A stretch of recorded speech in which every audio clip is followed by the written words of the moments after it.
ఈరోజు మనము మహాపతివ్రతైన సావిత్రి కథ గురించి తెలుసుకుందాం. సావిత్రి అంటే మనకి యముడితో గొడవ పడి మరి తిరిగి తన భర్త ప్రాణాలు తెచ్చుకుంది కదా. యముడు సినిమాలో చూసుంటాం, యముడు తన భర్త ప్రాణాలు తప్పితే అని చెప్పి అంటుంటారు కదా. ఆ వేషం బాగా వేశారు సత్యనారాయణ గారు. ఆ కథ గురించి చెప్పుకుందాం మనం ఇప్పుడు సావిత్రి వాళ్ళ తండ్రి పేరు అశ్వపతి. ఆయన చాలా పెద్ద రాజు అన్నమాట. అశ్వపతికి పిల్లలు ఉండరు. ఆయన అమ్మవారి భక్తుడు అనమాట.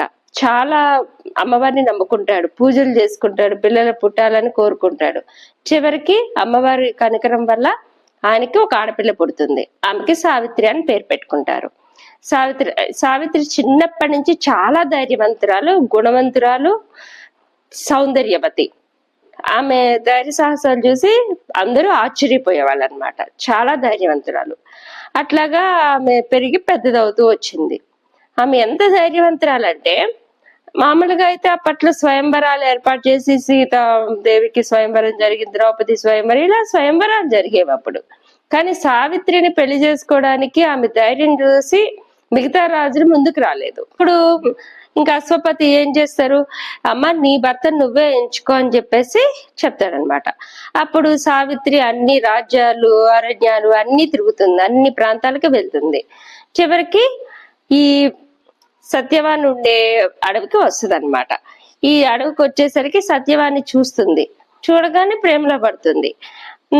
అప్పుడు అతన్ని గమనించేసరికి ఆయన చాలా గుణవంతుడు, మంచివాడు. ఆయన తల్లిదండ్రులకు సేవ చేసేవాడు. వాళ్ళ తండ్రి కూడా ఒక మంచి రాజే. సత్యవాన్ తండ్రి జుమసేనుడు. ఆయన యుద్ధంలో ఓడిపోయి ఆ సమయంలోనే తన కళ్ళు పోగొట్టుకొని భార్య పిల్లలతో అడవిలో నివసించేవాడు. ఆయనకి అలాగా బాధపడుతూ ఉండేవాళ్ళు అరణ్యంలో. ఈ సత్యవాన్ ఏమో వాళ్ళ తల్లిదండ్రులకు సేవ చేయడము, అతని నిదానము, ఇవన్నీ కూడా ఆమెకి చాలా నచ్చి మనసులో ఇతన్నే భర్తగా ఊహించుకుంటుంది. సరే అని చెప్పి ఆ విషయము తన తండ్రికి చెప్తే, ఆ సమయంలోనే నారదుల వారు అక్కడ ఉంటారు. నారదుల వారు అక్కడ ఉండి అప్పుడు చెప్తారు, ఆయనకి ఇంకా 1 సంవత్సరం మాత్రమే ఆయుష్ ఉంది అని చెప్తారు. అప్పుడు ఆమె నాకు మనసులో నేను ఒక్కసారి ఆయన్ని భర్తగా ఊహించేసుకున్నాను, ఇంకా నేను ఆయన్ని ఏం జరిగినా ఇంకా ఆయనే నా భర్త అని చెప్పి అంటుంది. ఇంకా ఆమె ధైర్యం గురించి, ఆమె దీని గురించి అంటే కొంచెం మొండితనం అనమాట. చాలా మొండితనం ఏందండి. భర్త గురించి వదలకుండా ఫైట్ చేసింది కదా, అప్పుడే తెలిసిపోతుంది మొండితనం. చాలా మొండిది అనేవాళ్ళు చిన్నప్పటి నుంచి. దానివల్ల ఇంకా ఆమె ఎలాగైనా సత్యవాన్ని పెళ్లి చేసుకొని అరణ్యానికి వెళ్ళి అతన్ని 1 నిమిషం కూడా వదలకుండా అతనితో పాటే ఉండేదన్నమాట. అత్తమామలకి సేవ చేసుకుంటూ భర్తతోనే ఉండేది. ఒక రోజు ఏమైంది, మామూలుగా అడవిలోకి వెళ్ళేసి కట్టెలు తేవడానికి వెళ్తారు. అంత మహారాణి ఇలాంటి బ్రతకాల్సి వచ్చింది. ఎందుకు? ఆమె సత్యవాన్ని ఇష్టపడింది, అందువల్ల ఆయనతోనే జీవితం అనుకుంది.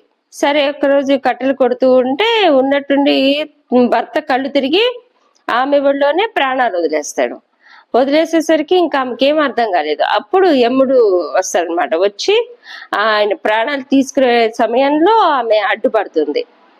యముడితో పాటు వెళ్తుంది అనమాట.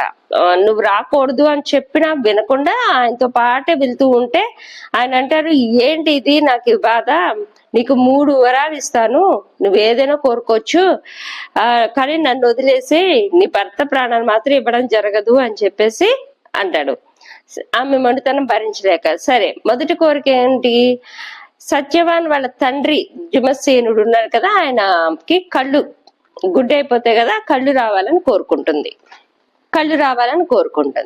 రెండో కోరిక ఏంటి, ఆయనకి తిరిగి తన రాజ్యము 100 మంది పుత్రులు కలగాలని కోరుకుంటుంది.